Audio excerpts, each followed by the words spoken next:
Price lord. Humble beginning மினிஸ்ட்ரியின் சார்பாக உங்கள் எல்லோருக்கும் வாழ்த்துதலையும் வணக்கங்களையும் தெரிவித்துக் கொள்கிறேன். This is RJ Mercy. இன்னைக்கு நம்ம என்ன பார்க்க போறோம் அப்படின்னு சொன்னா, ஒரு ஜாலியான ஒரு ஓப்பன் டாக் தான் நம்ம பார்க்க போறோம். இன்னைக்கு என்ன யாரை பத்தி பார்க்க போறோம், எதை பத்தி பார்க்க போறோம் அப்படின்னு சொன்னா, ஹம்பிள் பிகினிங் மினிஸ்ட்ரி, எ சோஷியல் மீடியா மினிஸ்ட்ரி. கேட்கும் பொழுதே அப்படியே வந்துட்டு ரொம்ப ஒரு வினோதமா இருக்குது இல்ல நேமு. ஸோ அந்த மினிஸ்ட்ரியை பத்தி தான் நம்ம இப்ப பார்க்க போறோம். ஹம்பிள் பிகினிங் மினிஸ்ட்ரியை பத்தி, அது எப்படி உருவாச்சு, அங்க நடந்த சில அற்புதங்கள், சில வகையான அங்க நடந்த சில குறிப்பிட்ட விஷயங்களை வந்து இன்னைக்கு நம்ம ஓப்பன் டாக்க நம்ம பேச போறோம். நம்மளிடத்துல வந்துட்டு ஹம்பிள் பிகினிங் மினிஸ்ட்ரியோட ஃபவுண்டர் பிரதர் ரோஷன் ஷான் வந்திருக்காங்க. ஸோ அவங்க கிட்ட இன்னைக்கு சில கேள்விகள் கேட்க போறோம். பிரதர் எப்படின்னா ரொம்ப ஜாலி கேரக்டர். ஸோ அவர்கிட்ட ஜாலியா தான் நம்ம பேச போறோம். நமக்கு தோன்ற கேள்விகளை வந்து அவர்கிட்ட ஜாலியா நம்ம இப்ப கேட்க போறோம். So praise lord brother. Praise lord. Hi Mercy, எப்படி இருக்கீங்க? ஹாய் பிரதர், எப்படி இருக்கீங்க? I'm very fine. I'm very fine. நீங்க எப்படி இருக்கீங்க? வீட்ல எல்லாம் எப்படி இருக்காங்க? நான் ரொம்ப நல்லா இருக்கேன். நீங்க எப்படி இருக்கீங்க? சூப்பரா இருக்கேன். பரிசு ரொம்ப நல்லா இருக்காங்க பிரதர். கிருபையால சூப்பரா வச்சிருக்காரு. Okay, thank God. உங்ககிட்ட நான் வந்துட்டு நிறைய நாள் வந்து கேட்கணும் அப்படி இந்த மினிஸ்ட்ரியை பத்தி நான் கேட்கணும் அப்படின்னு நினைச்சிருந்த சில விஷயங்கள் வந்துட்டு இன்னைக்கு நான் உங்ககிட்ட கேட்க போறேன். நம்ம வந்து ஜாலியா பேச போறோம். 15 கொஸ்டின் வந்து ரெடி பண்ணி வச்சிருக்கேன் அப்படின்னு சொல்லிட்டு. சோ அந்த 15 கொஸ்டின் கேக்குறேன். நீங்க வந்து ரொம்ப ஜாலியா எங்களுக்கு நீங்க ஆன்சர் பண்ணுங்க. ஓகேங்களா? ஓகே. எதுவும் தப்பா கேட்காதீங்க. ஓகே, தெரியுது அந்த பயம் வந்து எனக்கு இங்க தெரியுது, நீங்க எவ்வளவு பயப்படுறீங்க அப்படின்னு சொல்லிட்டு. சோ சிம்பிள் கொஸ்டின் தான், எல்லாமே மினிஸ்ட்ரி பத்தின கொஸ்டின் தான். எதுவும் வந்து மினிஸ்ட்ரியை தாண்டி எந்த ஒரு கொஸ்டின் நான் கேட்க போறது கிடையாது.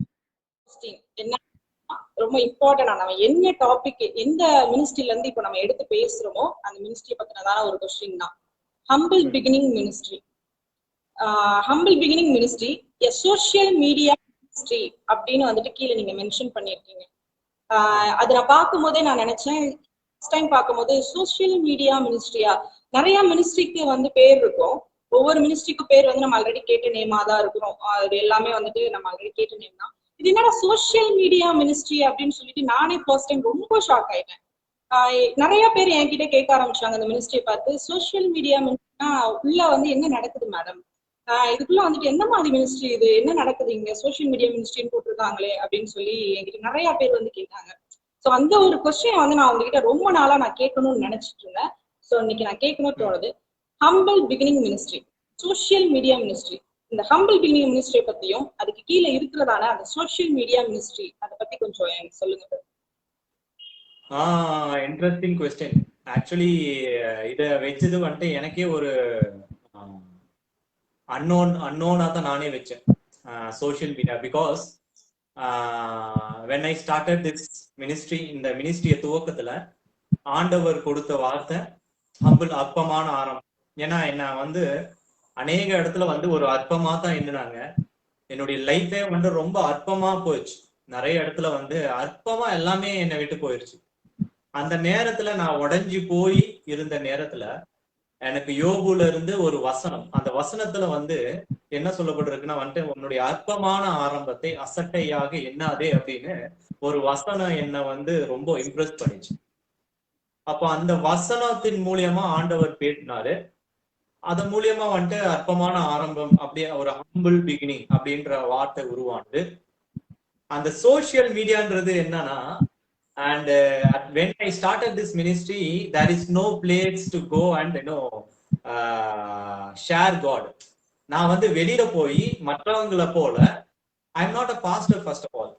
So மற்றவங்களை போல நான் வந்துட்டு ஒரு பிலீவரா இருக்கும் போது, மற்றவங்களை போல ஒரு சபையிலயோ ஒரு வீடுகளிலோ போந்து மினிஸ்ட்ரி பண்ண தெரியாத முடியாத ஆளா இருந்தேன். அப்ப என்னுடைய ஃபர்ஸ்ட் மினிஸ்ட்ரி என்னன்னா, சோசியல் மீடியா, ஃபேஸ்புக்ல இந்த பைபிள் ரீட் பண்ணுவேன். டெய்லி பைபிள் ரீட் பண்ணிட்டு அந்த பைபிள் அந்த வேர்ட் இருக்கு இல்லையா, அந்த பைபிள் வேர்ஸ் இருக்கு இல்லையா, அந்த பைபிள் வேர்ஸை போஸ்டரா ரெடி பண்ணி போடுவேன். அதுதான் என்னுடைய வால், என்னுடைய பர்சனல் வால்ல வந்துட்டு என்னைக்குமே அந்த பைபிள் வேர்டை வந்துட்டு நான் போஸ்ட் பண்ணிட்டு இருந்தேன். I never downloaded any Bible word till today when I started this ministry to till today from Google. Google வந்து டவுன்லோட் பண்ணதில்ல. I use to type everything and I share. So in that way I started this ministry. So என்னுடைய துவக்கம் எங்க இருந்துச்சுன்னா இந்த social மீடியால. when I started this, I just used to put humble beginning. That's all. But later on, where I started this ministry is, I started the ministry in social media. முதல்ல social media ministry அப்படின்னு கீழே போடும்போது நிறைய பேர், நிறைய pastors கிண்டல் பண்ணாங்க, எனக்கு கேலி செஞ்சாங்க. உண்மையிலேயே சொல்ல போனா வந்துட்டு சோசியல் மீடியான்னு ஒரு மினிஸ்ட்ரி இருக்கா, அங்கெல்லாம் போய் பண்ண முடியுமா? அதெல்லாம் அருவருக்கத்தக்க ஒரு இடம், எல்லா அசிங்கமும் நடக்கக்கூடிய ஒரு இடம். அங்க போய் வந்துட்டு ஒரு ஆண்டவருடைய காரியத்தை செய்ய முடியுமான்னு கிண்டல் பண்ணவங்க அத்தனை பேரும் இந்த பேண்டமிக் 1.5 years பேண்டமிக்ல அத்தனை பேரும் இங்க வந்துட்டாங்க, இங்கதான் ஊழியர் செஞ்சாங்க. So I'm not guilty about that. I'm really happy. I'm the first person who mentioned social media ministry. ஆமா. ஓகே பிரதர், நீங்க சொன்ன மாதிரி நான் சில விஷயங்களை நான் கவனிச்சிருக்கேன். நீங்க சொன்னீங்க எங்களோட மினிஸ்ட்ரியில வந்துட்டு ஆரம்பத்துல இருந்து இப்போ வரைக்கும் வந்து நாங்க என்ன வந்து டெய்லி ரீட் பண்றோமோ அதுல இருக்க வேர்டு தான் நீங்க போஸ்ட் பண்றீங்கன்னு சொல்லியிருந்தீங்க. ஸோ இந்த விஷயத்த நான் பார்த்திருக்கேன். உங்களோட இது மினிஸ்ட்ரியில பாத்தீங்கன்னா ஆதியாகமத்துல இருந்து இப்போ வரைக்கும் அந்த லாஸ்ட் வரைக்கும் நிறைய வசனங்கள் நான் பார்த்திருக்கேன். அது வந்து அப்படியே வரிசையா தான் இருக்குமே தவிர மத்த மினிஸ்ட்ரில இருந்து போடுற மாதிரி ஒரு கம்ஃபர்ட் வேர்டோ அந்த மாதிரி இருக்காது. ரொம்ப வந்து கண்டிப்பா உணர்த்தக்கூடிய வார்த்தைகளாகவும் அந்த ஆரம்பத்துல இருந்து வர்ற வார்த்தைகளா தான் இருக்குது. ஸோ நானே இந்த விஷயங்களை நான் பார்த்திருக்கேன். ஸோ கொஸ்டின் நம்பர் 2 என்ன அப்படின்னு சொன்னா, நீங்க எப்படி வந்து ரட்சிக்கப்பட்டீங்க? அது வந்து ரொம்ப எங்களுக்கு தெரிஞ்சுக்கணும்னு ஆசை. எல்லாருமே வந்துட்டு நம்ம எல்லாமே கிறிஸ்டின் ஃபேமிலில இருந்து தான் வந்திருப்போம். தனி மனிதனோட ரட்சிப்பு அப்படின்றது ஏதோ ஒரு விதத்துல எங்கேயோ தான் ஆரம்பிக்குது, ஏதோ ஒரு இதுலதான் ஆரம்பிக்குது. அப்போ நீங்க எப்ப ரட்சிக்கப்பட்டீங்க அப்படின்றத கொஞ்சம் சொல்லுங்க. என்னுடைய life is like filled with tragedy, sad and loneliness. என்னுடைய லைஃபே வந்து இப்படிதான் அமைஞ்சது, filled with tragedy, lot of tragedy and loneliness. என்னுடைய வாழ்க்கையே filled with loneliness, ரொம்ப loneliness. என்னுடைய சின்ன வயசுல இருந்து எங்க அப்பா இறந்ததுக்கு அப்புறம் எங்க அம்மாவால் வளர்க்கப்பட்டேன். and whatever I think, whatever my wish, it's not happened. ஒரு தாயால வளர்க்கப்பட்டாலும் அவங்க என்ன முடிஞ்ச அளவுக்கு தங்களுடைய முழு பலத்தோட எங்களை 2 பேரையும் வளர்த்தாங்க, என்னுடைய பிரதர் ஆல்சோ. ஸோ அப்படிதான் வளர்க்கப்பட்டு வரும்பொழுது எல்லாமே வந்துட்டு நிறைவேறாத காரியமா தான் இருந்துச்சு என்னுடைய லைஃப்ல.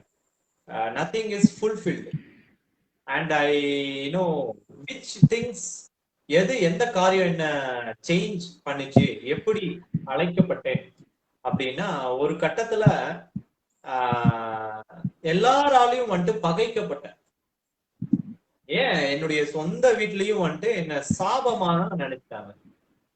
என்னுடைய லைஃப் ஸ்பாயில் ஆயிடுச்சு, என்னுடைய ஒர்க் ஸ்பாயில் ஆயிடுச்சு, என்னுடைய ஸ்கூல்ஸ் வச்சிருந்தேன், டியூஷன் இன்ஸ்டிடியூஷன்ஸ் வச்சிருந்தேன், என்னுடைய வேலை எல்லாமே ஸ்பாயில் ஆயிடுச்சு.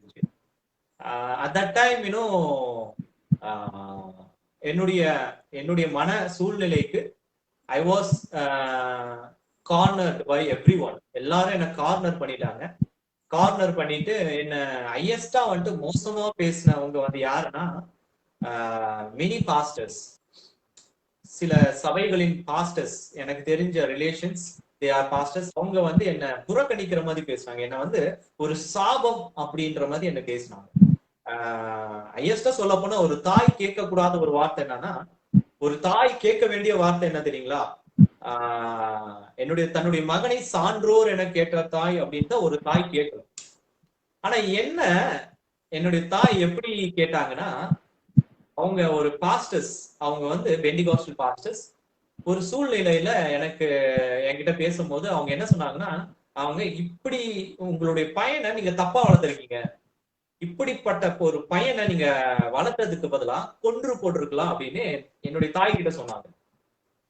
இதுதான் உலக பிரகாரம் என்னை குறித்த சாட்சி.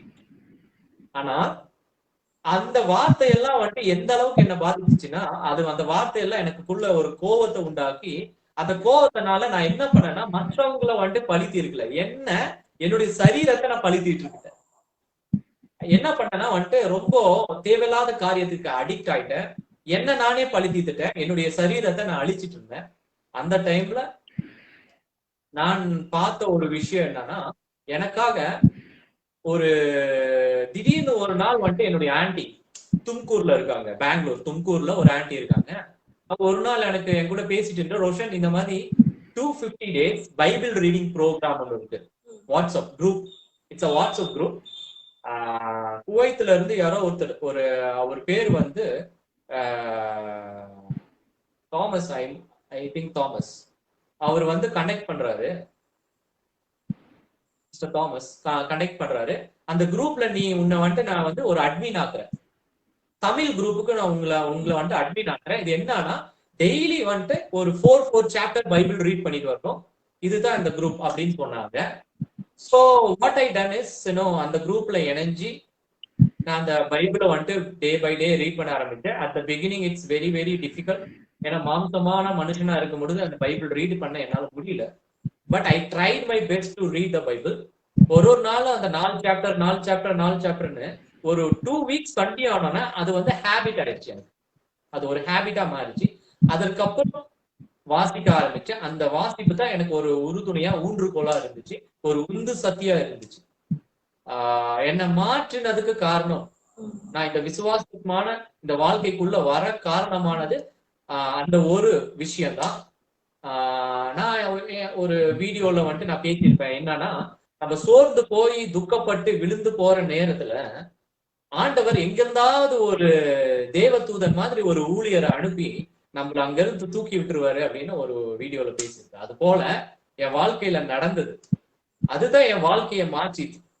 அந்த 250 டே பைபிள் ரீடிங் ப்ரோக்ராம் அப்படின்ற ஒரு விஷயம் தான் இன்னைக்கு எல்லாரும் முன்னாடியும் ஒரு கனி கொடுக்கக்கூடிய ஒரு ஊழியனா மாற்றி ஹம்பிள் பிகினிங் என்ற மினிஸ்ட்ரியை வந்துட்டு நிறுவி நடத்தி வர காரணமா இருந்தது.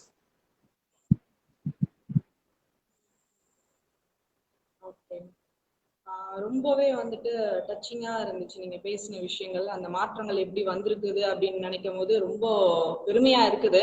அந்த விஷயங்கள் வந்துட்டு கேட்கிற இப்ப உள்ள இளைஞர்களுக்கு வந்து அது ரொம்ப ஒரு டர்னிங் பாயிண்டா இருக்கும்னு நான் நினைக்கிறேன். தேர்ட் கொஸ்டின் என்ன அப்படின்னு சொன்னா, ஹம்பிள் பிகினிங் மினிஸ்ட்ரி.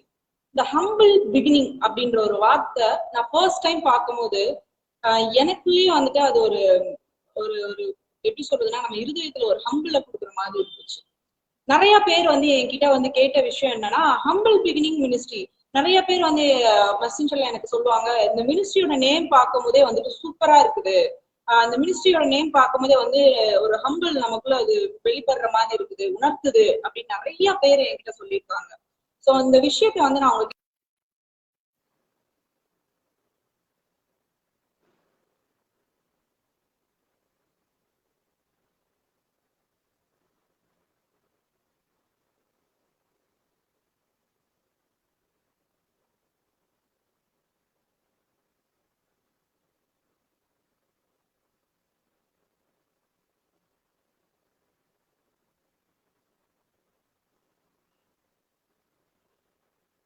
ஆக்சுவலி நீங்க கேட்டதுக்கு வந்து என்னுடைய answer humble beginning. It's a very blessing word. நான் ஆல்ரெடி சொன்னது போல என்னுடைய வாழ்க்கை வந்து ரொம்ப கேக்குதா பிரதர் நான் பேசுறது? யா கேக்குது. கொஞ்சம் ஸ்ட்ரக் ஆயிடுச்சு. பட் நீங்க கேட்ட கொஸ்டினுக்கு I am answering. Humble beginning அப்படின்ற வார்த்தை உருவாக காரணம் என்னன்னா, எனக்கு நான் first I want to tell about my character. என்னுடைய கேரக்டர் என்னன்னா, ஒரு ரொம்ப ஒரு பெருமைக்குரிய கேரக்டர் உடையவன் நான். எல்லா விஷயத்திலும் ஒரு பெருமை இருக்கு எனக்குள்ள. அது வந்து ஈஸியா விட்டு கொடுக்க மாட்டேன், ஈஸியா கிவ் அப் பண்றது இல்லை எதுலையுமே. எந்த காரியத்திலயும் வந்துட்டு ஒரு சின்ன பெருமை இருந்துட்டே இருக்கு. ஏன்னா என்னுடைய ஃபேமிலி பேக்ரவுண்ட் அப்படியா என்ன, அதனால அப்படி ஆயிடுச்சான்னு தெரியல. என்னைக்குமே எனக்கு உள்ள ஒரு பெருமை இருந்துச்சு. அந்த பெருமையே வந்துட்டு என்ன ஆச்சுன்னா, ஒரு நாள் ரொம்ப ஒரு எல்லாராலையும் வந்து ஒரு அவமானத்துக்குரிய ஒரு காரியமா அதை கருத ஆரம்பிச்சிட்டேன். எல்லாரும் முன்னாடி பெருமையா தான் வாழ்ந்தேன், எல்லாரும் முன்னாடி பெருமையான காரியத்தை செஞ்சேன், நல்லா சம்பாதிச்சேன், நல்லா ட்ரெஸ் பண்ணேன், நல்லா என்ஜாய் பண்ணேன், எல்லாமே பெருமையா பண்ணேன். ஆனா என்னன்னா எண்ட் ஆஃப் த டே பார்த்தனா என்னுடைய அந்த பெருமையான காரியம் எல்லாமே என்ன ஆச்சுன்னா வெறுமையா இருந்துச்சு. நான் செஞ்ச எல்லா பெருமையான காரியமும் வெறுமை, எவ்ரிதிங் இஸ் எம்டியா இருந்துச்சு. என்னடா நம்ம எல்லாருக்கும் ஹெல்ப் பண்றோம், எல்லாத்துக்கும் நல்லா பேசுறோம், எல்லாத்தையும் ஹாப்பியா வச்சுக்கிறோம், எல்லாத்துக்கு முன்னாடி நல்லா இருக்கும், எல்லாமே பண்றோம், பட் ஒரு ஃபுல்ஃபில் இல்லாம இருந்துச்சு. ஆண்டவர் வந்து எந்த ஒரு விஷயமும் வந்துட்டு கான்ட்ராஸ்டாவே மாத்துவாரு. ஒன்றுமில்லாதவனை வந்து தூக்கி விடுகிறான். அது போல என்னை போல பெருமையான ஒருவனுக்கு பாருங்க, அதுதான் ஒரு மிராக்கிள். என்னை போல பெருமை நிறைந்த ஒருத்தன் விழுந்து போகும்போது அவன் என்ன நினைப்பானா, ஒரு நல்ல ஸ்டாண்டர்ட்ல இருந்து விழுந்து போயிட்டான், அவன் என்ன நினைப்பானா, இது ஒரு வாழ்க்கையா அவனால தாங்க முடியாது. என்னால் அநேகர் பயன்பெற்று இருக்காங்க, நிறைய பேருக்கு வேலை வாங்கி கொடுத்துருக்கேன், சஜஸ்ட் பண்ணிருக்கேன். அந்த டைம் அந்த மாம்சமான உலகத்துல இருக்கும்போது வாழும்போது அந்த மாதிரி இருக்கும் பொழுது அவங்க கிட்ட நான் வந்து வேலை கேட்கிற அளவுக்கு வந்து கீழே தர்ற மட்டமா வந்துட்டேன்.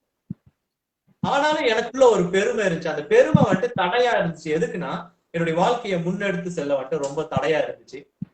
அப்போதான் ஆண்டவர் என்ன சந்திச்சாரு. அப்போதான் வந்து இந்த மினிஸ்ட்ரிய துவங்க உதவி செஞ்சாரு. அப்போ யோபு அப்படின்ற அந்த வசனம், அந்த அதிகாரத்துல இருந்த வசனங்களை வாசிக்கும் பொழுது அற்பமான ஆரம்பம் அப்படின்ற அந்த வார்த்தை வந்து என்ன ரொம்ப கவர்ந்து இழுத்தது. எல்லாருக்கும் தெரிஞ்சிருக்கும், வேத வசனத்தின் மூலியமா ஆண்டவர் வந்துட்டு பேசுவார், உணர்த்துவார்னு.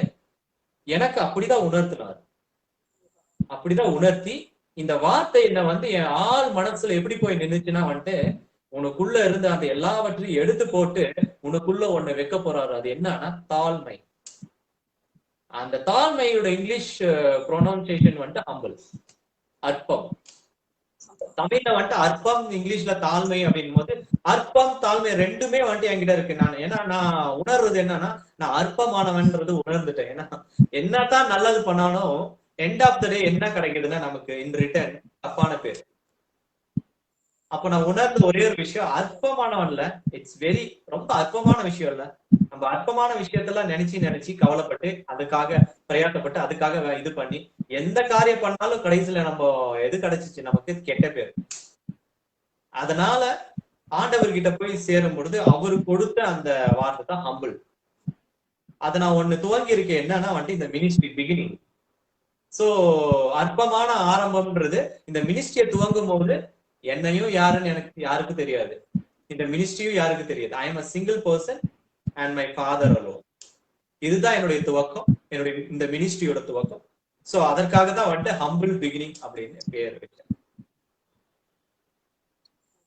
Super brother. அந்த நேம வந்து கேட்கும் போதே எல்லாருக்குள்ளயும் கண்டிப்பா ஒரு ஹம்பிள் வரும். எது இம்பார்ட்டன்ட் அப்படின்னு பார்க்கும்போது ஹம்பிள் அப்படின்ற விஷயம் வந்து அன்றாட நம்ம எல்லார் லைஃப்லயுமே ரொம்ப இம்பார்ட்டன்டான ஒரு விஷயம்.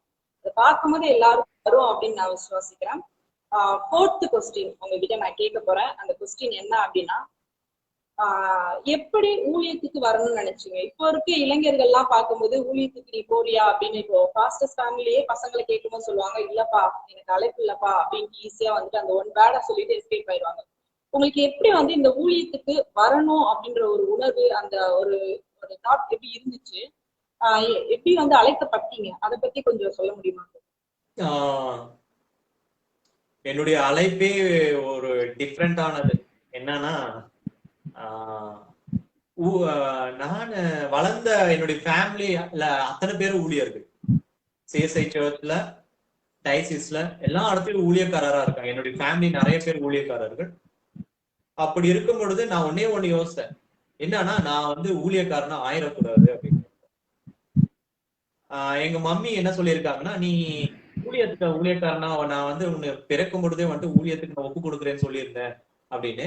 அப்ப எங்க அம்மா இன்னொரு ஒண்ணு சொல்லுவாங்க, உன்னுடைய தாத்தா வந்துட்டு யோவான்னு தான் உனக்கு ஜான் தான் பேர் வச்சாரு, ஜான் யோவான் அப்படின்னு பேர் வச்சாரு. எதுக்குன்னா இந்த ஊழியத்துக்கு ஒப்பு கொடுக்கணும் அப்படின்னு இருக்காங்க அப்படின்னு போது நான் சொன்னேன், இங்க பாருங்க இந்த கதைலாம் என்ன விடாதீங்க, ஊழியத்துக்குன்னு ஆல்ரெடி அவங்க இருக்காங்க. ஐ will B a good disciple. நான் அப்படி மட்டும் இருந்துக்கிறேன். இங்க ஊழியத்துக்குன்னு போறது, இந்த பைபிள் எடுத்துட்டு பொய் சொல்றது, ஏன்னா நான் நிறைய பார்த்துட்டு வந்திருக்கேன் சின்ன வயசுல இருந்து. என்னுடைய குடும்பங்கள் எல்லாம் பார்த்துட்டு வந்திருக்கேன். ஊழியம் செய்யறாங்க. அட் த சேம் டைம் நிறைய கரெக்டடான வேலையெல்லாம் நிறைய பண்ணிருக்காங்க. அதெல்லாம் பார்க்கும்போது நான் என்ன நினைப்பேன்னா, ஐயோ அந்த வேலையை பண்ணிட்டு நான் இதை பண்ண தேவையில்லைன்னா ஒரு நல்ல டிசைபிளா இருந்துக்கிறேன், அது மாத்திரம் போதுமே அப்படின்னு நான் நினைச்சேன். ஆனா ஆண்டவருடைய சித்தம் என்னன்னா, நம்மளுடைய பிறப்பிலேயே வந்துட்டு நம்மள ஒரு விஷயத்துக்காக அழைச்சிருவார். அது அந்த அழைப்பை வந்துட்டு நீங்க தட்டி கலைக்கவே முடியாதுதான் எந்த சூழ்நிலையும். நான் தான் ஆல்ரெடி சொல்லிட்டேனே, என்னுடைய அழைப்புன்றது ரொம்ப டிஃப்ரெண்ட். என்னன்னா, என்னுடைய ஓட்டத்திலேயே நான் ஓடிட்டு இருந்தேன். அந்த ஓட்டத்துல ஓடிட்டு இருக்கும் போது I am getting every thing in my life. School கிடைச்சிச்சு, இன்ஸ்டிடியூஷன் கிடைச்சிச்சு, சம்பளம் கிடைச்சிச்சு, ஏகப்பட்டது ஹாப்பினஸ் கிடைச்சிச்சு, என்ஜாய்மெண்ட் கிடைச்சிச்சு, ஒரு லைஃப் கிடைச்சி, எல்லாமே கிடைச்சிச்சு. அது எல்லாமே ஓவர் நைட் இந்த யோபு கிட்ட இருந்து புடுங்குவார் பாத்தீங்களா, ஒரே நாள்ல எல்லாத்தையும் பிடிக்கிறார். அதே மாதிரி ஓவர் நைட் என்ன விட்டு போயிடுச்சு. நீங்க நம்புவீங்களா? Can you believe this? Over நைட்ல என் லைஃப் போயிடுச்சு. ஓவர் நைட்ல என்னுடைய இன்ஸ்டிடியூஷன்ஸ் எல்லாம் க்ளோஸ் ஆயிடுச்சு. ஓவர் நைட்ல என்னுடைய ஸ்கூல் போயிடுச்சு. ஓவர் நைட்ல என் வேலை போயிடுச்சு. இதெல்லாம் ஓவர் நைட்ல நடந்துச்சு. Can you believe this? உங்களால நம்ப முடியும்?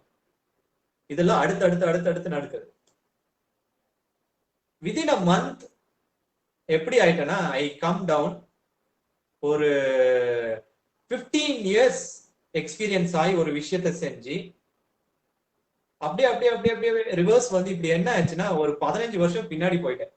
ஒரு 15 வருஷத்துக்கு முன்னாடி நான் என்ன பண்ணிட்டு இருந்தேன் அப்படின்னா வந்து, அப்பதான் வந்துட்டு ஒரு ரெசியூம் போட்டு, அப்பதான் ஒரு வேலை தேடி, இல்லைன்னா முயற்சி பண்ணலாமா, என்ன செய்யறது, எங்க போறது, எனக்கு என்ன டேலண்ட் இருக்கு அப்படின்னு நான் யோசனை பண்ணிட்டு இருந்த காலகட்டம். அதுக்கு ரிவர்ஸ் ஆயிட்டேன், ரிட்டர்ன் போயிட்டேன். அப்போ சோர்ந்து போய் ஒரு மூலையில உட்காந்து, என் வீட்டுல வந்துட்டு கிட்டத்தட்ட 1.5 years வந்துட்டு சும்மா தான் உட்காந்துருந்தேன். சும்மா சாப்பிட்டுட்டு படுத்துட்டு சாப்பிட்டுட்டு இதைதான் என்னுடைய முழு ஒரு வேலையா செஞ்சுட்டு இருந்தேன். அப்பதான் வந்து என்னை தாங்கி சென்றது, என்னை தூக்கி விட்டது. என்னன்னா, அந்த பைபிள் ரீடிங் அப்படின்ற ஒரு விஷயம். அந்த பைபிள் ரீடிங் அப்படின்ற ஒரு விஷயம் இல்லைன்னா 100% சொல்றேன், இன்னைக்கு இப்படி ஒரு விஷயம் நடந்திருக்காது. எதுவுமே நடந்திருக்காது. ஹம்பிள் பிகினிங் மினிஸ்ட்ரியில எதுவுமே கிடையாது. அந்த பைபிள் ரீடிங்ன்ற ஒரு விஷயம் தான் என்ன முழுசா மாத்தினது. I never went to any disciples. நான் எந்த டிசைபிள்ஸ், எந்த ஒரு பாஸ்டர்ஸ் கிட்டயும் போய் அசிஸ்டண்டா ஜாயின் பண்ணல. ஐ am not a worship leader. நான் சர்ச்ல எந்த ஒரு விஷயத்தையும் பார்ட்டிசிபேட், சும்மா சர்ச்சுக்கு போவேன் அப்படின்னா அந்த லாஸ்ட் பெஞ்ச், இந்த ஸ்கூல்ல லாஸ்ட் பெஞ்ச் ஸ்டூடெண்ட்ஸ் மாதிரி நான் சர்ச்லயும் லாஸ்ட் பெஞ்ச்ல உட்காருவேன். I will come again. அந்த காணிக்கை முடிச்சோடனே வந்துருவேன். I will not stay for long time. அந்த காணிக்கை முடிச்சுட்டு இந்த லாஸ்ட் பிரேயர், ஆசீர்வாத பிரேயர், அதுக்கெல்லாம் ஸ்டே பண்ண மாட்டேன். நான்ல கம்யூனியன் வந்துட்டு வருஷத்துக்கு ஒரு டைம் எடுக்காது. கம்யூனியன் எடுக்க மாட்டேன். ஏன்னா என்ன பண்ணுவேன்னா, இந்த சிஎஸ்ஐ சர்ச்ல முன்னாடி போய் முழங்கால் படிட்டு எடுக்கணும்ல, அந்த முன்னாடி போய் அந்த ஆல்டர் கிட்ட முழங்கால் படிடுமேன்ட்டு நான் சங்கடப்படுவேன். அங்க முன்னாடி போய் ஆல்டர் கிட்ட முட்டி போட்டுமா அப்படின்னு சங்கடப்பட்டு நான் போக மாட்டேன். இப்படிப்பட்ட ஒரு சாபமான வாழ்க்கை வாழ்ந்துட்டு இருந்த ஒரு அற்பமான மனுஷன். ஆண்டவர் ஒரு நாள் அழைச்சிருக்காரு, சின்ன வயசுலயே அழைச்சிட்டு இருக்காரு. அப்படின்னா நான் பிறக்கும் பொழுதே அழைச்சிருப்பார். நான் உன்னை பேர் சொல்லி அழைத்தேன்னு வேதம் சொல்லு.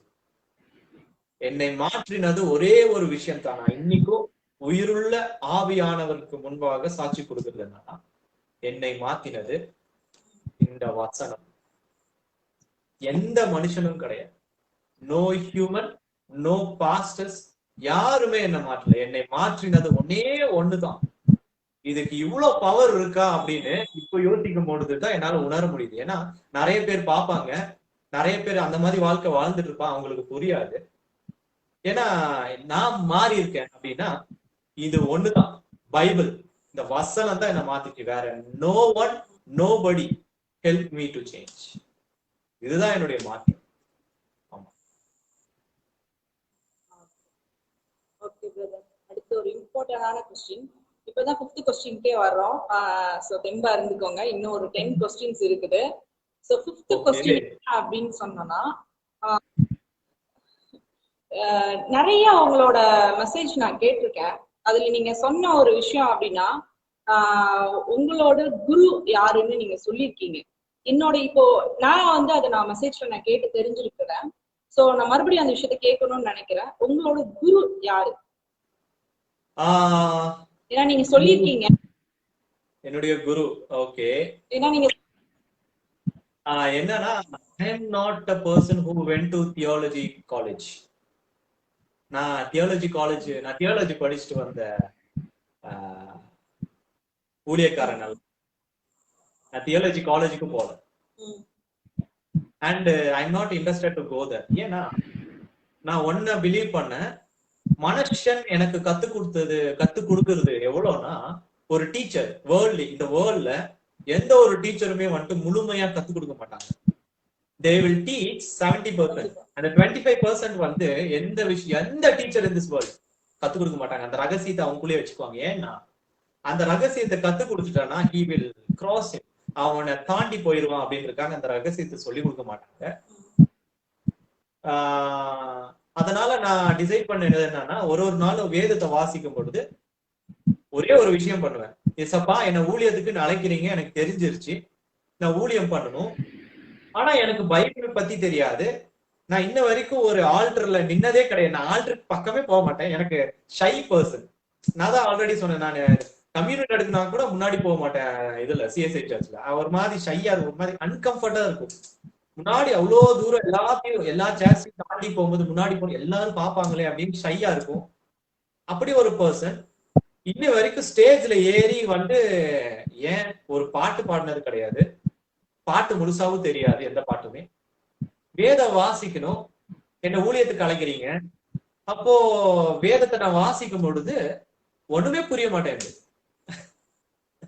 டெய்லி வாசிக்கணும் அப்படின்ற ஒரு ஆர்வத்துல வந்து வாசிக்க ஆரம்பிச்சுட்டேன். ஒன்னொன்னா வாசிக்க ஆரம்பிக்கிறேன். ஒரு அதிகாரம் ஆதியாகமத்துல இருந்து ஸ்டார்ட் பண்ணேன். அப்போ ஒண்ணுமே புரியல எனக்கு. அப்போ ஒண்ணு செஞ்சேன். அப்ப யோசனை பண்ணிட்டு என்ன பண்ணலாம், யூடியூப் போயிட்டு நம்ம யாராவது ப்ரீச் பண்ணிருக்காங்க பாக்கலாமா, இல்ல நம்ம சர்ச், நான் பெங்களூர்ல இருக்கும்போது சர்ச் போயிட்டு இருந்தேன், சிமிர்னா ஹோலி சர்ச் அப்படின்னு, கனடா சர்ச். அங்க போயிட்டு அந்த பாஸ்டர் கிட்ட ஹெல்ப் கேட்கலாமா அப்படின்னு யோசனை பண்ணிட்டு ஒரு நாள் முழங்கால் ஃபாஸ்டிங் இருந்து முழங்கால் படிட்டு ஜெபம் பண்ணும் பொழுது எனக்குள்ள ஒரு உணர்வு வந்துச்சு. என்னன்னா, you no need any teacher அப்படின்னு. அப்ப நான் கேட்டேன், எசப்பா, எனக்கு டீச்சரே இல்லைன்னா நான் எப்படி கத்துக்கிறது? இந்த பைபிள் புரியவே மாட்டேங்குது, எல்லாமே ஓமையாவே இருக்கு. இந்த பைபிள்ல சொல்லப்பட்ட கரையில ஓமையா இருக்குன்னா டீச்சர் இல்லாம யாராவது கத்து கொடுத்தா ஓகே. தியாலஜி காலேஜ்ல ஒரு லெக்சரர் வந்து கத்து கொடுப்பாங்க, எனக்கு கத்து கொடுக்கறதுக்கு யாருமே இல்லையேன்னு போது ஆண்டவர் சொன்னா, I am your teacher, I will be your teacher. அப்போதான் நான் முடிவு பண்ணேன். ஏன்னா why I accepted Holy Spirit is my teacher அப்படின்னா, மனுஷன் கத்து கொடுக்காத நிறைய ஹெவன்லி சீக்ரெட்டை கத்து கொடுத்தவர் ஹோலி ஸ்பிரிட். ஒரு மனுஷனு கிட்ட போனா உங்களுக்கு 75% தான் நாலேஜ் கிடைக்கும். But my teacher is Holy Spirit. நான் அவரை டீச்சரா வச்சுக்கிட்டேன். அப்போ இப்ப எனக்கு என்ன ஆயிடுச்சு தெரியுங்களா, அந்த ஹெவன்லி சீக்ரெட்டை டைரக்டா சொல்லி கொடுக்க ஆரம்பிச்சேன். ஒரு நாளும் ஒன்னே தான் பண்ணுவேன், முழங்கால் படிடுவேன், பைபிள் எடுப்பேன், அதிகாரத்தை வாசிப்பேன், ஆண்டவர் பேசுவாரு. அந்த டைம்ல புரியாம இருக்கும், நான் பைபிள் க்ளோஸ் பண்ணிட்டு போயிடுவேன். நெக்ஸ்ட் டே வருவேன், நெக்ஸ்ட் 4th சாப்டர் வாசிக்கும் பொழுது அந்த முன்னாடி வாசித்து தெரியுங்களா, முன்னாடி நாள் அதோடைய நாலேஜ் என்னுடைய மண்டைக்குள்ள வந்துருக்கும், அது எப்படின்னே தெரியாது. That is called miracle, that is called Holy Spirit. இதுதான் ஹோலி ஸ்பிரிட் அப்படின்றது, அதுதான் மிராக்கிள். சோ இப்படிதான் நடந்துச்சு. நியர்லி 1.5 years குரூப் இருந்துச்சு. ஹம்பிள் பிகினிங் பிரேயர் டீம்னு ஒண்ணு மெசஞ்சர்ல இருந்துச்சு. என்னுடைய வாய்ஸ் தான் எல்லாத்துக்கும் தெரியும் தவிர இந்த முகம் யாருக்குமே தெரியாது, யாருக்குமே காட்டினது கிடையாது. ஏன்னா ஆண்டவர் சொல்லியிருக்காரு, உன் முகத்தை காட்டாத, நீ உன்னுடைய முகத்தை காட்ட, நான் அங்க இருக்க மாட்டேன். பிகாஸ் ஆண்டவர் என்ன சொன்னார்னா, நான் தான் உனக்கு முன்னாடி போகணும், என்னதான் நீ வெளிப்படுத்தும், உன்னுடைய முகத்தை கிடையாது. நான் அதை தான் விரும்பினேன். இன்னை வரைக்கும் என்னுடைய முகத்தை நான் வந்து ரொம்ப எக்ஸ்ப்ளோர் பண்ணிட்டு, ஐம் எக்ஸ்ப்ளோரிங் மை ஃபாதர். ஆவியானவரை தான் வெளிப்படுத்த. ஓகே, சாரி பிரதர், இடையிலேயே வந்து நெட்வொர்க் ப்ராப்ளம் ஆயிடுச்சு. நம்ம அடுத்த क्वेश्चन போலாம். 5th क्वेश्चन என்ன அப்படின்னு பாத்தீங்கன்னா, 6th question, I'm sorry, humble beginning மினிஸ்ட்ரியோட விசன் என்ன? இப்போ ஒவ்வொரு மினிஸ்ட்ரிக்கும் ஒவ்வொரு விதமா இருக்குது. சுவிசேஷ ஊழியங்கள் இருக்குது, ஒவ்வொரு விதமான ஒரு இருக்கும் பொழுது இந்த மினிஸ்ட்ரிக்குரிய ஒரு விதம் என்ன? It's a very nice question. ஏன்னா வந்துட்டு ஒரு மினிஸ்ட்ரிக்கு வந்துட்டு ஒரு விஷன் ஆண்டவர் வந்துட்டு எல்லாருக்கும் கொடுப்பாரு. ஒவ்வொரு ஊழியமும் பிரித்தெடுக்கப்பட்ட ஊழியம் அப்படின்னு சொல்றாங்க. ஒருத்தருடைய ஊழியம் வந்துட்டு வில்லேஜ் ஊழியம், கிராமங்கள்ல போய் செய்யற ஊழியம், ஒருத்தருங்களுடையது மிஷினரி ஊழியம், ஒருத்தருங்களது வந்துட்டு இந்த மாதிரி ஹாஸ்பிட்டல் நோயாளிகளிடம் செய்கிற ஊழியம், அந்த மாதிரி நிறைய இருக்கு. எனக்கு தந்த ஊழியம் என்னன்னா, make everyone in this world to read Bible.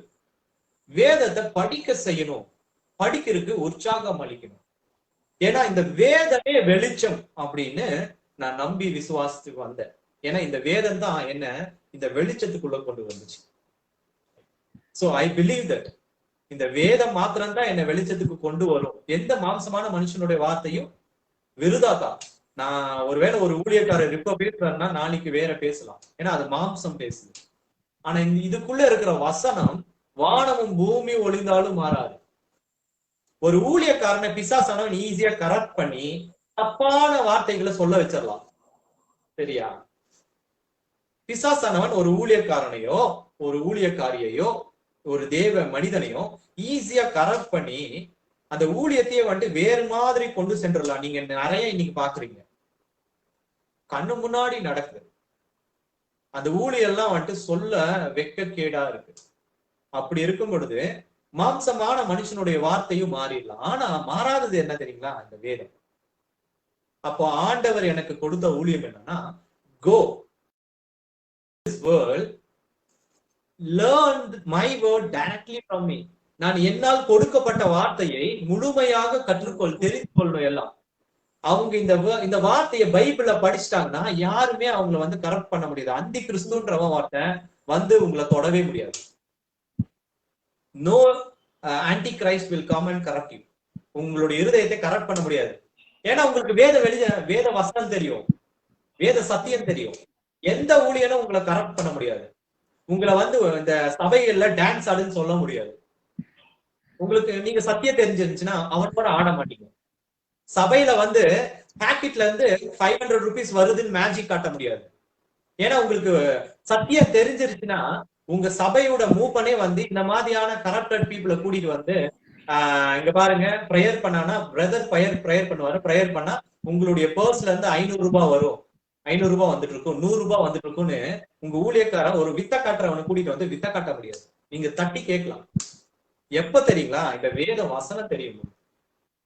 So நம்ம இந்த ஹம்பிள் பிகினிங் மினிஸ்ட்ரியோட ஒரு விஷன், பிக் விஷன் என்னன்னா, முதல் விஷன் என்னன்னா இந்த வேதத்தை எல்லாரையும் வாசிக்க செய்வது அப்படின்றது பிக் விஷன். அந்த வேதத்தை முழுமையா வாசிக்கணும், டெய்லி வாசிக்கணும், அதை ஹேபிட் பண்ணி வச்சிடணும்.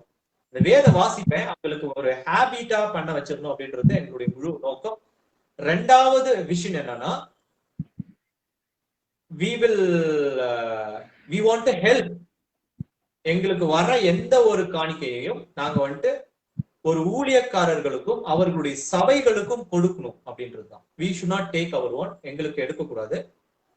நாங்க வந்து ஒரு சபையை கட்டுவதற்கும் சபையில இருக்கிற காரியங்களுக்கு உதவுவதற்கும் நிறைய தேவ மனிதர்கள் நிறைய இடத்துல வில்லேஜஸ்ல மிஷினரிஸா போய் நிறைய இடத்துல கஷ்டப்பட்டு வேலை செய்யறாங்க. அவங்க குடும்பத்துக்கு நினைக்காம அவங்க குடும்பத்திற்கு உதவுவதற்கும், ஒரு சபையில வந்துட்டு ஏதாவது ஒரு காரியம் குறைவா இருந்துச்சுன்னா அந்த பொருளை வாங்கி கொடுப்பது, இப்படி ஒரு ஊழியத்துக்கு உதவும் ஊழியமா தான் நம்மளை கொண்டு வந்திருக்காரு. பிறர் ஊழியர்களையும் ஊழியங்களையும் தாங்கக்கூடிய ஊழியம் தான் ஹம்பிள் பிகினிங் மினிஸ்ட்ரியோட ஊழியம்.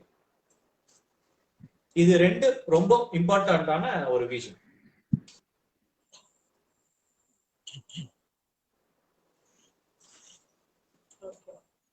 நீங்க சொன்னது மாதிரி நானும் அந்த மினிஸ்ட்ரியில வந்துட்டு ஃபர்ஸ்ட் உள்ள என்ட்ரானோடனே கீழே ஸ்க்ரோல் பண்ணாலே வந்துட்டு அந்த விசன் இருக்கும். அதை ரீட் பண்ணும் போது ஃபர்ஸ்ட் இதே வந்து பைபிள் ரீடிங். அது நிறைய பேர் பார்த்துட்டு சொல்லியிருக்காங்க, உங்க மினிஸ்ட்ரியோட நோக்கம் தான் என்ன அப்படின்னு நிறைய பேர் என்கிட்ட கேட்பாங்க. அப்போ அதை காப்பி பண்ணி பேஸ்ட் பண்ணி அப்படியே அனுப்பிடும் போது ரொம்ப ஷாக் ஆயிடுவாங்க. பரவாயில்லையே, பயங்கரமா நல்லா இருக்குது, எடுத்தோடனே பைபிள் ரீடிங் அது எத்தனை பேர் பண்றாங்கன்னு தெரியாது. நீங்க அந்த விஷயத்தை வந்துட்டு அப்படியே அது ஒரு வார்த்தையா போடாம உங்களோட பிரேயர் டீம் மெம்பர்ஸ் கிட்ட நீங்க அதை வந்து சொல்லி அதை டெய்லி அவங்க ஃபாலோ பண்றாங்கன்றது ஒரு ரொம்ப பெரிய விஷயம். நம்மளோட வாழ்க்கையில வந்து டெய்லி பைபிள் ரீட் பண்றோமா அப்படின்னா ஒரு சிலர் அதை பண்ண மாட்டாங்க. சண்டே மட்டும் தூக்கிட்டு போற ஆள் இருக்காங்க, எப்பயாவது வந்துட்டு வாசிக்கிற ஆள் இருக்காங்க. ஆனா இந்த ஒரு விஷயத்த வந்து டெய்லி பிரேயர் டீம் 8:30க்கு நீங்க வந்துட்டு நடத்துறீங்க அப்படின்றது தெரியும். அந்த 8:30 அப்போ வந்துட்டு டெய்லி வந்துட்டு ஒரு 5 சாப்டர் ரீட் பண்ண வைக்கிறீங்க அப்படின்னு நினைக்கும் போது அது ரொம்ப ஒரு பெரிய விஷயம். இப்போ உள்ள இளைஞர்களுக்கோ இல்ல வந்து பெரியவங்களுக்கோ ரொம்ப ஆசீர்வாதமான ஒரு விஷயமா இருக்கும். அந்த விஷயத்த நீங்க பண்றீங்க, அதுக்கான நான் கடவுளுக்கு நன்றி சொல்றேன். அடுத்த கொஸ்டின் என்ன அப்படின்னு பாத்தீங்கன்னா, ஹம்பிள் பிகினிங் மினிஸ்ட்ரிக்கும் மத்த மினிஸ்ட்ரிக்கும் இடையில உள்ள ஒரு டிஃபரெண்ட். இப்போ நிறைய மினிஸ்ட்ரியில பாத்தீங்க அப்படின்னு சொன்னா தாங்கிட்ட இருக்க ஏதோ ஒரு விஷயத்த வெளிக்கொண்டு வர்றதுக்கு வந்துட்டு இருக்கிறவங்க எல்லா பரிசுத்தும் போயிடும், அப்படிதான் பண்ணிட்டு இருக்காங்க. சோ ஏதோ வெளியே கொண்டு வர்றேன் அப்படின்னு சொல்லிட்டு நிறைய பேருக்கு வந்து தப்பான ஒரு விஷயத்த கொண்டு வந்துட்டு இருக்காங்க. நம்ம மினிஸ்ட்ரியில வந்து அது ஒரு டிஃப்ரெண்டான ஒரு விஷயம் அப்படின்னு சொன்னா நீங்க எதை சொல்லுங்க? ஒவ்வொரு மினிஸ்ட்ரியும் ஆண்டவர் கொடுத்ததுதான். துவக்கத்துல வந்து உண்மையும் உத்தமமா தான் ஓடுறாங்க, போற வழியில தான் கரெக்ட். யாருமே ஒரு கரெக்ட் பண்ணணும் அப்படின்னு வந்துட்டு எந்த ஒரு விஷயத்தையும் துவங்குறதுல ஆண்டவர் கொடுக்கவும் மாட்டார். அழைத்தவர் அவர், உண்மை உள்ளவர். ஆனா ஓடுற ஓட்டத்துல நம்ம என்ன ஆயிரோம்னா விழுந்து போயிடும், கரெக்ட் ஆயிரும். அதுதான் உண்மை. ஆனா ஹம்பிள் பிகினிங் மினிஸ்ட்ரியை பொறுத்த வரைக்கும் நம்ம மினிஸ்ட்ரியில இருக்கிற 80% youngsters, young girls, young boys, students. அதுல நம்ம அவங்கள வந்து ஒரே ஒரு விஷயத்த உற்சாக திருப்பி திருப்பி திருப்பி பண்ணிட்டே இருக்கும். என்னன்னா, எந்த வகையிலையும் தேவனை அறிகிற அறிவுல இல்ல, பைபிள் வாசிப்புல இல்ல, தேவனுக்காக செய்கிற காரியத்துல எந்த ஒரு அட்ஜஸ்ட்மெண்ட்டும் பண்ணாதீங்க அப்படின்றதுதான் நாங்க கத்துக் கொடுக்கிறோம். எந்த ஒரு விட்டு கொடுப்பும் இருக்கக்கூடாது. தேவனுடைய நேரமா தேவனுக்கான நேரம், அதுக்கப்புறம் மற்றது அப்படின்றது சொல்லி. The first thing is encouraging 100% Bible reading. Bible படிங்க, பைபிள் படிங்க. சத்தியம் சத்தியம் சத்தியம்தான் விடுதலை ஆகும். ஏன்னா மனுஷன் கூட தன்னை மேன்மைப்படுத்தி ஒரு 2 வார்த்தைகள் வந்துடலாம் வாயிலிருந்து. ஆனா சத்தியம் அப்படி மேன்மைப்படுத்தாது. சத்தியம் தேவனையும் ஆவியானவரை மாத்திரம்தான் மகிமைப்படுத்தும். மாம்சமான மனுஷன் சம்டைம்ஸ் என்ன பண்ணிடுவான்னா, என்னால் உங்களுக்கு இப்படி ஆயிடுச்சு, என்னிடத்தில் வாருங்கள் கூட சொல்லிடுவான். ஆனா பைபிள் தேவ வார்த்தை என்னைக்குமே வந்துட்டு, இந்த வார்த்தைகள் வந்துட்டு தனி மனுஷனை என்னைக்குமே கனப்படுத்தாது. அப்ப நாங்க சொல்றது என்னன்னா, எந்த ஒரு இடத்துல தனி மனித கனம் இருக்கோ அந்த இடத்துக்கு போகாதீங்கன்னு சொல்றோம். ஏன்னா ஒரு ஊழியம் கனி கொடுக்கக்கூடியதா இருக்கணும் அப்படின்னு வேதம் சொல்லுது. பவுல் சொல்லியிருக்காரு என்னன்னா, ஒரு கனி கொடுக்கிற ஒரு ஒரு ஊழியத்தை பார்த்தாலே வந்துட்டு அது கனி கொடுக்கிற ஊழியமா இல்லையான்னு தெரிஞ்சு போயிடும். எப்ப தெரியும்னா, வேத வசனம், அறிவு, ஞானம் இருக்கும் பொழுது. கனி கொடுக்காத ஊழியத்துல நீங்க உங்களை இணைச்சுக்கிட்டீங்கன்னா நீங்க என்ன ஆகுவீங்கன்னா அது போலவே மாறிடுவீங்க, அதுடைய ஐடியாலஜிக்கு மாறிடுவீங்க. நீங்க என்னைக்குமே வந்துட்டு ஒரு கனி கொடுக்குற ஊழியத்துல இருக்கு. கனின்றது எதை குறிப்பிடுதுன்னா, ஒரு ஊழியத்துல வந்து ஆவியானவர் அசைவாடுறாரா இல்லையான்னு அங்கிருந்து அந்த ஊழியக்காரர்ல இருந்து வெளிப்படும் கனியை பார்த்தாலே தெரிஞ்சு. இந்த ஹம்பிள் பிகினிங் மினிஸ்ட்ரி அற்பமாய் ஆரம்பித்தது, இன்னைக்கு இந்த நிலைமையில வந்து நின்று இருக்கு. நாளைக்கு தேசங்களை கடந்து செல்லும் தேசம். இன்னைக்கு சோசியல் மீடியால பண்ற இந்த மினிஸ்ட்ரி ஒரு பர்டிகுலர் வில்லேஜுக்குள்ள பண்றது இல்லை. சோசியல் மீடியான்றது கடல் மாதிரி. இது பர்டிகுலர் வில்லேஜ்லயோ பர்டிகுலர் சிட்டியோ டிஸ்ட்ரிக்ட்ல பண்ற விஷயம் கிடையாது. ஹோல் வேர்ல்ட் இஸ் வாட்சிங். நம்மளுடைய மினிஸ்ட்ரியில கிட்டத்தட்ட 15க்கு மேற்பட்ட நாடுகளில் இருப்பவங்க இணைஞ்சிருக்காங்க. நம்ம மினிஸ்ட்ரி 15 நாடுகளுக்கு மேல. ஒரே ஒரு டிஃபரெண்ட் தான் நான் சொல்லுவேன்,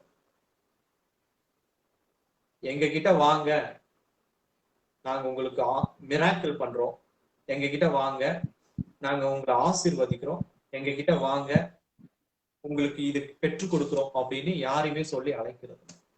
அதுதான் ஹம்பிள் பிகினிங் மினிஸ்ட்ரிக்கும் மற்ற ஊழியத்திலையும் இருக்கிற ஒரு டிஃபரன்ஸ். ஏன்னா நாங்க செய்யறதுல ஒன்னே ஒன் தான். எங்க கிட்ட வாங்க, உங்களோடு சேர்ந்து நாங்க பைபிள் ரீட் பண்றோம். எங்க கிட்ட வாங்க, டெய்லி உங்களை அந்த பைபிள் ரீடிங்கை எப்படியாவது திணித்தாவது வந்துட்டு உங்களை வந்துட்டு அந்த ஹேபிட்டா மாத்துறோம். எங்க கிட்ட வாங்க, பைபிளை எப்படியாவது உங்களை ரீட் பண்ண வச்சு அந்த சத்தியத்தை அறிய வச்சிருவோம். அவ்வளவுதான்.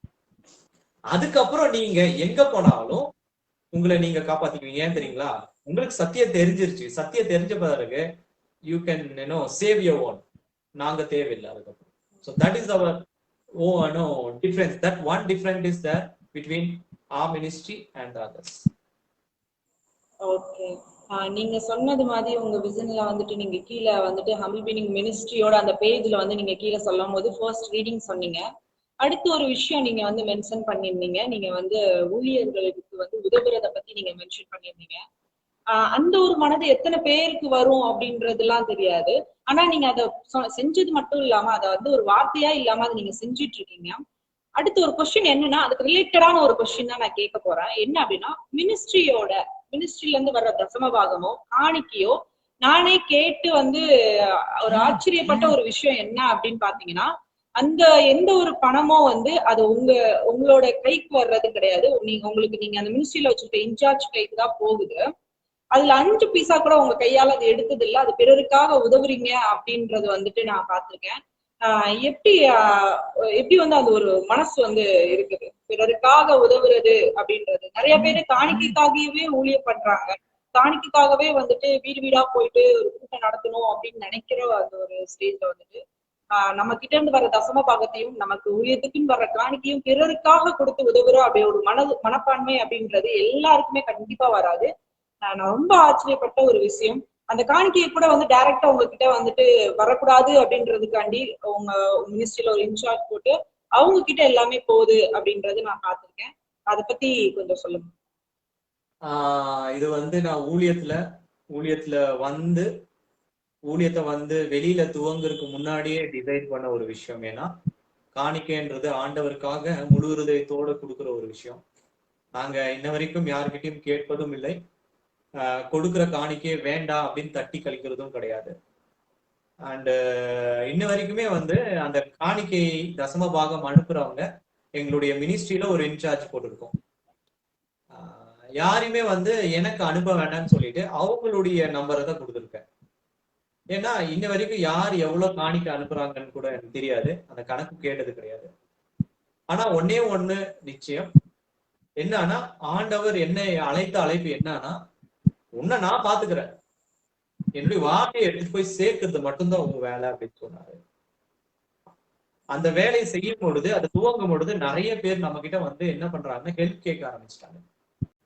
அப்போ நம்மளுடைய ஊழியத்தோட விஷனே என்னன்னா வந்துட்டு பிற ஊழியர்களை தாங்குவதுதான் நம்மளுடைய ஊழியத்தோட விஷன். சோ நமக்கு அந்த ஸ்டார்டிங்ல வந்துட்டு பெருசா ஒண்ணும் கிடைக்கல. 1000 rupees, 500 rupees, 50 rupees எல்லாம் அனுப்பியிருக்காங்க. அப்போ அந்த ஒரு மாசம் காத்துட்டு இருக்க வேண்டியது இருந்துச்சு. அந்த ஒரு மாசம் காக்கும் ஒரு 4 பேர் 5 பேர் ஹெல்ப் கேட்பாங்க. பிரதர், இந்த மாதிரி எங்களுடைய சர்ச்சோட கூரை போட்டிருக்கோம், அந்த மாதிரிலாம். அப்படி இருக்கும் பொழுது அட் த பிகினிங் என்ன எங்களால முடிஞ்சிச்சுன்னா, ஒரு சில ஊழியர்களுக்கு வந்துட்டு எங்க கிட்ட இருந்த ப்ராடக்ட்ஸ் எல்லாம் வந்துட்டு கொடுத்து நீங்க வந்து சேல் பண்ணி இதுல இருந்து காத்து எடுங்க, எங்கிட்ட காசு இல்லாத போது. ஒரு கேன்சர் பேஷண்ட்டுக்கு வந்துட்டு எங்க கிட்ட அற்பமா தான் இருந்துச்சு. ஏன்னா இப்ப எங்களுடைய பெரிய ஊழியத்துல டெய்லி வர்ற காணிக்கெல்லாம் கிடையாது.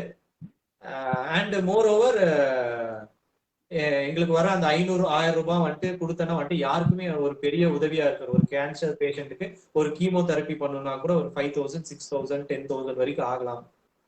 அப்படி இருக்கும் பொழுது என்னுடைய கையிலிருந்து போட்டு கொடுத்தது உண்டு. ஆண்டவருக்கு முன்னாடி ஒரே ஒரு விஷயத்த வந்துட்டு ஜாக்கிரதையா இருக்க, என்னன்னா இந்த ஊழியத்துக்காக வருகிற காணிக்கையில இருந்து 1 ரூபாயும் என்னுடைய வாய்க்குள்ள போயிடக்கூடாது அப்படின்றதுல ஜாக்கிரதையா இருக்கு. 1 ரூபாய் கூட என்னுடைய பர்சனல் விஷயத்துக்கோ என்னுடைய சோறுக்கோ, டெய்லி வாழ எனக்கு சோறுக்கோ போயிடக்கூடாது. அந்த ஒரே ஒரு ரீசனுக்காக தான். ஏன்னா என்னுடைய அக்கௌண்ட்ல இருந்தா ஏதாவது ஒரு கஷ்டமான சூழ்நிலையில நான் கூட எடுத்துடலாம். ஏன்னா மாம்சமான மனிதன் எடுத்துடலாம். அந்த ஒரு சூழ்நிலைக்காக தான் ஆண்டவரோடு நான் பண்ண ஒரு கவனன்ட் என்னன்னா, எசப்பா என்னுடைய வாழ்நாள் இருக்கிற வரைக்கும் இந்த பாண்டத்துல இந்த ஜீவனை நீங்க எவ்வளவு நாள் விட்டு வச்சிருப்பீங்களோ இந்த ஊழியத்துக்காக அத்தனை நாளும் எனக்கு ஒருவேளை இந்த மினிஸ்ட்ரிக்கு காணிக்க வந்துச்சுன்னா அந்த காணிக்கை முழுவதும் மாதம் ஏதாவது ஒரு ஊழியருக்கு குடும்பத்திற்கு போயிடும்.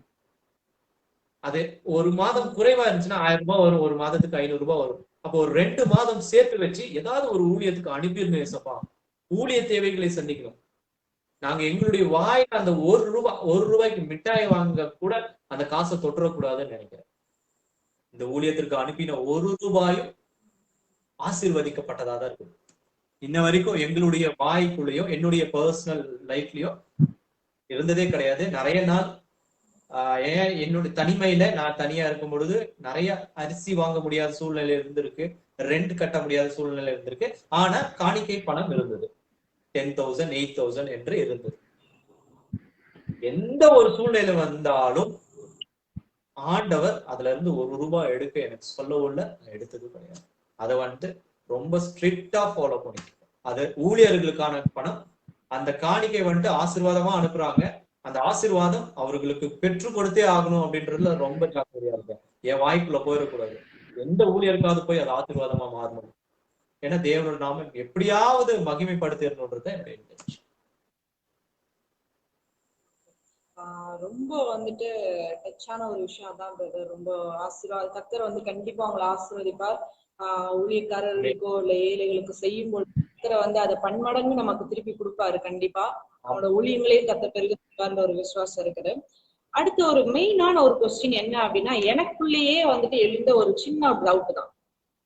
ஃபுல் டைம் நீங்க மினிஸ்ட்ரி பண்றீங்க, மார்னிங்ல இருந்துட்டு நைட் வரைக்கும் நீங்க பண்ணிட்டு இருக்கீங்க. சோசியல் மீடியா மினிஸ்ட்ரின்றது ஒரு பில்டிங்குள்ள ஒரு 50 குடும்பத்தை வச்சு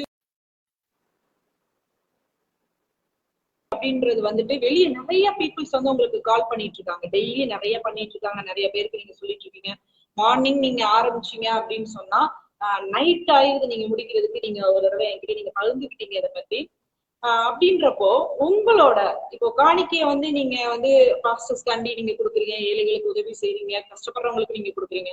உங்களோட வாழ்வாதாரங்களுக்கு நீங்க என்ன பண்ணுவீங்க? அந்த ஃபுல் டைம் மினிஸ்ட்ரி பண்றீங்க இல்லையா, ஒரு பிசினஸோ இல்ல நீங்க ஒரு விஷயம் நீங்க ஒரு ஜாப்ல இருந்துட்டு நீங்க இதை பண்ணல, ஃபுல்லா உங்களையே நீங்க மினிஸ்ட்ரிக்கு அர்ப்பணிச்சிருக்கீங்க. அப்ப அந்த மாதிரி ஒரு சூழ்நிலையில உங்களோட நார்மல் வாழ்வாதாரங்களுக்கு நீங்க என்ன பண்றீங்க? இந்த கொஸ்டினுக்கு எப்படிதான் ஆன்சர் பண்றதுன்னே தெரியல. ஆக்சுவலி ரொம்ப கன்ஃபியூஸ் ஆகுற ஆன்சர்ல பண்ண போறதுல ரொம்ப straight forward answer. It's a straight forward question. ஏன்னா இதை பாக்குறவங்களுக்கே தெரிஞ்சிடும் இப்படிப்பட்ட கொஸ்டினுக்கு ஆன்சர். ஏன்னா சாப்பிடாம ஊழியம் பண்ண முடியாது. நம்ம சாப்பிட்டா தான் நான் தெம்பா ஊழியத்துக்கு போய் ஊழியம் பண்ண முடியும். நானே சாப்பிடலன்னா என்ன நானே ஏமாத்திக்கிறேன்னு அர்த்தம். ஏன்னா இந்த சரீரம் தான் தேவன் வசிக்கும் ஆலயம். இந்த சரீரத்தை நான் ஏமாத்த முடியாது. இந்த சரீரத்தை நானே கெடுத்துக்கிட்டேன்னா நான் ஆண்டவரே கெடுத்துக்கிறேன்னு அர்த்தம். நான் ஒரு நல்ல ஊழியனா இருக்க முடியாது. அதனால இந்த சரீரத்தை நான் எந்த காலத்தையும் கெடுத்துக்க மாட்டேன். ஆனா ஒண்ணு, ஆண்டவர் இடத்துல ஒரு கவனன்ட் பண்ணிருக்கேன். என்ன தெரியுங்களா, அந்த காணிக்கை காசுல இருந்து 1 ரூபாய் நான் சாப்பிடுறதுக்குன்னு எடுக்க மாட்டேன்னு. பட் என்னுடைய பேக்ரவுண்ட் எப்படின்னா ரொம்ப ஏழ்மையான பேக்ரவுண்ட் கிடையாது, ஒரு மிடில் கிளாஸ் ஃபேமிலி. என்னுடைய டே டு டே லைஃப் நான் ஓட்டுருக்கு ஒரே ஒரு விஷயம் இருக்கு, என்னை சுத்தி இருக்கு என்னுடைய குடும்பம் ஏதோ கொஞ்சம் சப்போர்ட் பண்ணிட்டு இருக்காங்க என்னுடைய day to day life. And என்னுடைய எக்ஸ்டர்னல் லைஃப், எக்ஸ்டர்னல் எக்ஸ்பென்ஸ், நான் ஒரு வேளை வெளியே போகணும்னாலும் ஏதாவது ஒண்ணு பண்ணணும்னாலும் நான் ஒண்ணுதான் பண்றேன். ஒரு நாள் ஒண்ணுமே இல்லைன்னு போது நான் என்ன பண்றேன்னா, வாடகை கட்டணும், அடுத்த மாசம் வாடகை கட்டணும், 8,000 10,000 வந்துருது, வாடகை நான் கட்டணுமே அப்படின்னு போது நான் பார்த்தேன்னா காணிக்கை காசு அங்க இருக்கு. ஆனா என் கையில என்னுடைய பர்சனல் மணின்ட்டு எதுவுமே இருக்காது. அப்ப நான் என்ன பண்ணணும் அப்படின்னா, நான் நெக்ஸ்ட் என்ன பண்ணுவேன்னா, ஃபாஸ்டிங் இருந்து முழங்கால் படிடுவேன்.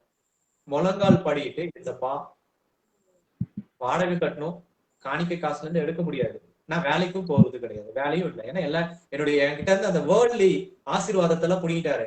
நான் ஒரு ஸ்கூல் அட்மினிஸ்ட்ரேட்டரா இருந்தேன், 3 இன்ஸ்டிடியூட் வச்சிருந்தேன், ஒரு நல்ல வேலை இருந்துச்சு. எல்லாத்தையும் என்னை என்னைக்கு ஆண்டவர் தெரிந்து கொண்டாரோ, ஊழியத்துக்கு அழைச்சாரோ, அன்னைக்கே என்ன பண்ணிட்டாருன்னா வேர்ல்ட்லி ஆசீர்வாதத்தெல்லாம் என்னை விட்டு பிடுங்கிட்டு ஹெவன்லி பிளெஸிங்க எனக்கு கொடுத்தாரு. அப்போ நான் ஆண்டவர்கிட்ட கேட்டேன், என்னை விட்டு இதெல்லாம் எடுத்துட்டீங்கன்னா நான் எப்படி சாப்பிடுறது, உயிரோடு இருக்குது?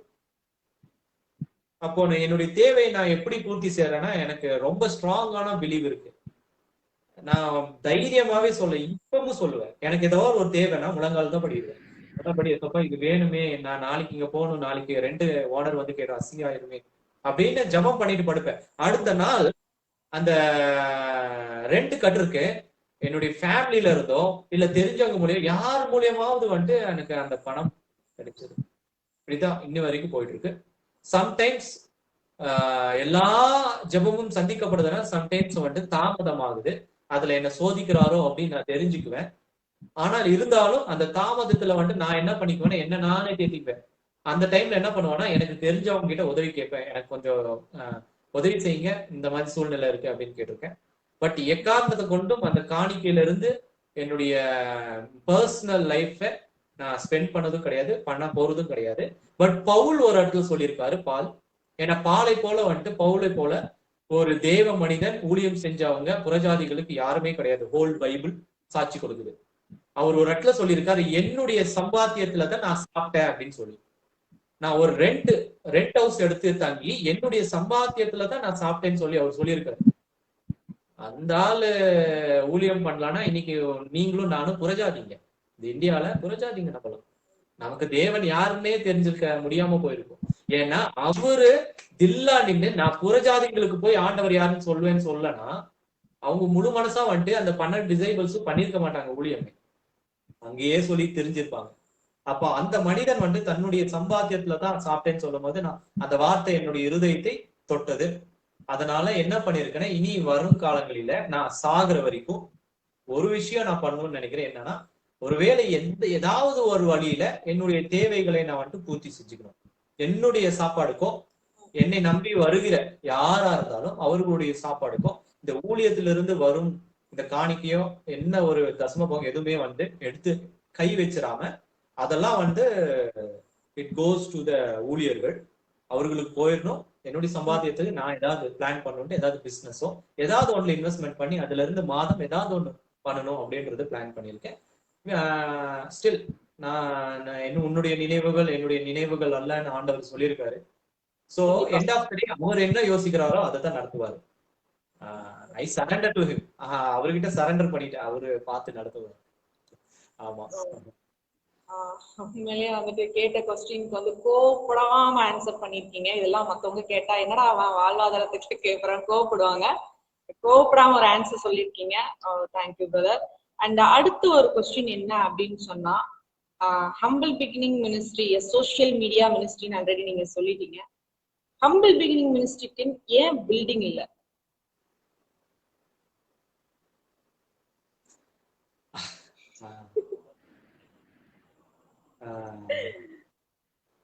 என்ன சொல்றது? ஓகே, கண்டிப்பா ஸ்கிப் பண்ண மாட்டேன், நீதான் ஆகணும். Okay okay, I will tell you. ஒரு வசனம் சொன்னது என்னன்னா, நான் தேவன், நான் இந்த உலகத்தையே உனக்கு கொடுத்திருக்கேன். நான் இந்த உலகத்தையே உனக்கு கொடுக்கும் பொழுது ஒரு மனுஷனால எனக்கு எப்படிப்பட்ட ஒரு கட்டடத்தை கட்டி கனப்படுத்திட முடியும்? ஒருவேளை அப்படி ஒரு கட்டடத்தை கட்டினாலும் தேவன் சொல்றாரு அந்த கட்டடத்துல நான் இருக்க மாட்டேன். இது ஒரு ரொம்ப ஷாக்கிங்கா இருந்துச்சு. ரொம்ப ஷாக்கிங்கான ஒரு வேத வசனம். நிறைய பேர் பார்க்கும்போது ஒரு கான்ட்ரவர்சியா இருந்தாலும் it's a shocking Bible word. என்னடா இது இப்படி சொல்லிட்டாரே அப்படின்னு யோசிக்கும் பொழுது, நமக்கு எதுக்கு கட்டடம்? வை நான் எதுக்கு கட்டடம் கட்டணும்? நான் கட்டடம் கட்டிட்டேன்னா பாஸ்டர் ஆயிடுவேன். நான் பாஸ்டர் ஆயிட்டேன், நான் என்ன பண்ணுவேன்னா ஒரு பர்டிகுலர் ஒரு 30 40 ஒரு வில்லேஜ்ல இருக்கிற ஒரு 20 குடும்பம் 40 குடும்பம் 50 குடும்பத்திற்கு அதை வழி நடத்தி கொண்டு செல்கிற ஒரு ஊழியனாயிருவேன், ஒரு ஊழியக்காரனா இருப்பேன். ஆனா தேவன் என்ன அதுக்கு அழைக்கலையே. தேவன் அழைச்சது எதுக்கு? என்ன? பிற ஊழியங்களை தாங்கணும். இந்த வேத வசனத்தை எல்லாரையும் வாசிக்க செய்யணும். இதுவெல்லாம் என்னுடைய ஊழியம். இந்த ஊழியத்திற்கு நான் எதுக்கு சர்ச் கட்டணும்? நான் எதுக்கு ஜப கோபுரம்? எல்லாமே இருக்கு, ஆண்டவர் கொடுத்து இருக்காரு. இப்ப நினைச்சாலும் ஐ கேன் டூ இட், நான் பண்ண முடியும். அதுல வந்துட்டு ஒரு டீம் ரெடி பண்ண முடியும். அது மூலியமா வந்துட்டு தேவ பிள்ளைகளை கொண்டு சேர்க்க முடியும். ஆனா ஒரு காலமும் ஒரு கட்டடத்துக்குள்ளதான் ஆண்டவர் இருக்காருன்னு போய் சொல்லி ஏமாத்த மாட்டேன். அதை நான் பண்ண மாட்டேன். ஏன்னா ஆண்டவர் எங்க இருக்காருன்னா இந்த இடத்துல இருக்காரு. இப்போ என்னுடைய சரீரமே தேவனுடைய ஆலயம், என் சரீரம் தான். சோ ஐ பிலீவ் இந்த உலகத்துல நான் வந்து ஒரு பில்டிங் கட்டுறதை விட உங்க ஆத்துமாக்கள் இத்தனை பேர் இருக்கீங்க, இதை எத்தனை பேர் பாக்குறாங்கன்னு தெரியல, பாப்பாங்க. அந்த ஆத்துமாக்காக ஓடி ஓடி ஓடி ஊழியம் செஞ்சு பரலோகத்துல ஒரு பெரிய சைட் வாங்கிடலாம்னு முடிவு பண்ணிருக்கேன். நான் ஓடி ஓடி வேலை செய்யும் போது எனக்கான தேவதூதர்கள் எனக்கு அங்க பங்களா கட்டிட்டு இருப்பாங்க. அப்புறம் எதுக்கு இங்க அழிஞ்சு போற வந்துட்டு பில்டிங் கட்டணும்? நானு ஜபகோபுரம் கட்டி அதுக்குள்ள உட்காந்து நான் என்ன பண்ண போறேன்? ஒன்றும் தேவையில்லை, அது எனக்கு தேவை கிடையாது. ஏன்னா எப்படியோ ஒரு நாள் வந்துட்டு இது எல்லாம் அழிஞ்சு போயிடும், அதை நான் நம்புறேன், விசுவாசிக்கிறேன். அப்போ அழிஞ்சு போறத வந்துட்டு நான் பிரயாசப்படுறது எதுக்கு? விருதா. நான் அழிஞ்சு போற விஷயத்த பிரயாசப்பட விரும்பல.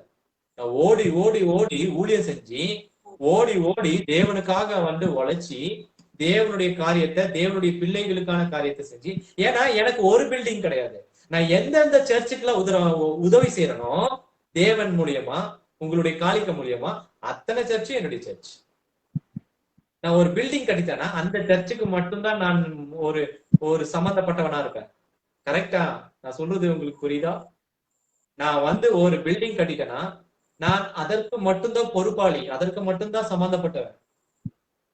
ஆனா நான் எந்தெந்த சர்ச்சுக்குலாம் ஆண்டவர் என்ன உதவி செய்ய வைக்கிறாரோ இந்த ஊழியத்துக்கு மூலியமா அத்தனை சர்ச்சும் என்னுடைய சர்ச். அதுக்கப்புறம் எனக்கு எதுக்கு சர்ச்? நான் ஏன் பில்டிங் கட்டணும்? இந்த மினிஸ்ட்ரியில இந்த உலகத்துல பில்டிங் இருக்கக்கூடாது. அண்ட் யாரையும் கூட்டிட்டு வந்து ஒரு இடத்துல ரொப்பி அது மூலியமா நான் உயர்ந்துடக்கூடாது. ஏன்னா இந்த உலகத்துல உண்மையான ஊழியம் செய்யறவங்களை உலகம் பகைக்கும். நான் உண்மையான வார்த்தை சொல்லும் பொழுது அநேகருக்கு காயம் ஏற்படலாம், அநேகர் வந்துட்டு கிண்டல் கேலி செய்யலாம். ஆனா இதெல்லாம் பார்த்தா வந்துட்டு ஊழியம் செய்ய முடியாது. என்னுடைய ஊழியத்திற்கு நிறைய பேர் சொல்ல சோசியல் மீடியான்னு போட்டிருக்கு, அவருக்கு எதுக்கு பில்டிங் அப்படின்னு. இல்லைங்க, சோசியல் மீடியா அப்படின்றது தேவனுடைய வார்த்தையை எடுத்து செல்ல உதவி செய்யும் கருவி. இந்த உலகத்தை நோக்கியும் ஓடிட்டு இருக்கேன், இந்த உலகத்திலையும் தேவ வார்த்தையை சொல்லிட்டு இருக்கேன். அண்ட் இப்படி இருக்கும் பொழுது நான் விசுவாசிக்கிற விசுவாசம் எங்களுக்கு பில்டிங் தேவையில்லை, இந்த ஊழியத்திற்கு பில்டிங் தேவையில்லை அப்படின்னு நான் விசுவாசிக்கிறேன். ஏன்னா ஆண்டவர் இந்த உலகத்தையே கொடுத்திருக்காரு சிஸ்டர். இந்த உலகமே என்னோடதுதான் இந்த உலகமே, உங்களுதுதான் இந்த உலகம். ஆண்டவர் படைக்கும் பொழுது இந்த உலகத்தை ஆண்டுகோள்னு சொல்லியிருக்காரு. நான் ஏன் குட்டி இடத்துல நான் என்ன செட்டில் பண்ணி, நான் இந்த குட்டி இடத்துல அடைப்பட மாட்டேன். ஏன்னா மை வேர்ல்ட் இஸ் பிக், பெருசு. நீங்க ஒரு விஷயம் சொன்னீங்க, ஒரு பண்ணான ஒரு விஷயம். அங்க போயிட்டு நான் பெரிய சைட் வாங்க போறேன் அப்படின்னு சொன்னீங்க. முடிஞ்ச பக்கத்துல ஒரு சைட் வாங்கி போடுங்க பிரதர், நாங்களும் வந்துக்கிறோம். கண்டிப்பா நிறைய பேர் அப்படி பிரதர் சைட் வாங்க போறாரா அப்படின்னு இப்பயே வந்துட்டு யோசிச்சுட்டு இருப்பாங்க நிறைய பேரு.